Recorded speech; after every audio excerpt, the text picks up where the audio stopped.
आज पनि यो मान्छे घरमा रहेन रहेछ। एकछिन बजार गएर आएको त कहाँ चाहिँ गयो? आज मक्सी खानु गयो होला। कहाँ पसरिरहेको छ यो मान्छे नि आज।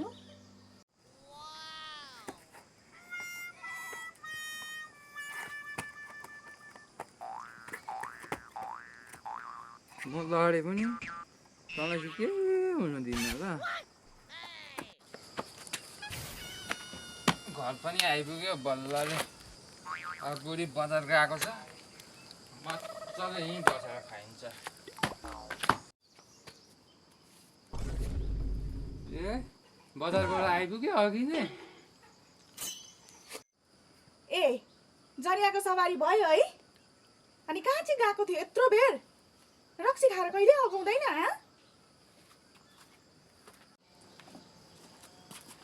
हे भगवान्, कसरी चाहिँ सम्झाउनु हो म यो मान्छेलाई? कसो चाहिँ गर्नुपर्ने?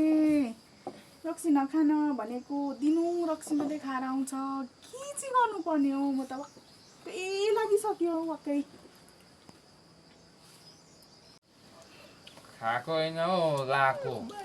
यस्तो युनिक देखेन? युनिक पुरो।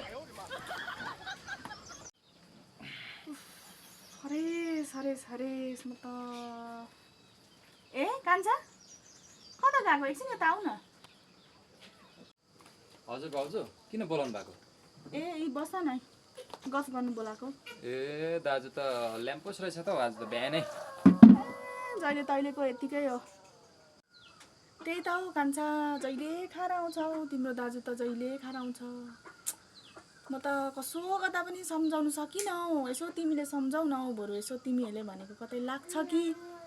बुढीले भनेको त नहुँदो रहेछ। हरेस पैसा। औ दाजु बेसी नखाऊ हौ। अब नानीहरू छ घरमा, लड्यो भने त हड्डीहरू जोडिँदैन त बुढो हड्डी त। नखाऊ है अबदेखि ल, बेसी नखाऊ अब। होइन तैँले मलाई सम्झाउँछस्, मेरो बडी देखेको छस्, खेल्छस्, तँ मलाई सम्झाउँछस्।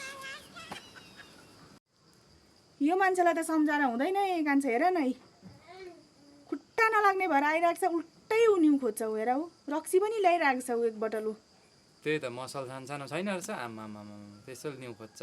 चुपो लागेर बस्छ ल दाजु, चुप्पै। ए साँच्ची त्यो रक्सी चाहिँ ल्याएको रहेछ, मलाई दिनु त भाउजू, म लिएर जान्छु। त्यो चाहिँ मेरो घरमा खेतला छ कि, खेतलालाई दिइहाल्छु ल। ल लानु। ल म गएँ दाजु भाउजू, दाजुले सम्झाएर राख्नु। ल के को खेतलालाई दिन्छ हौ रक्सी?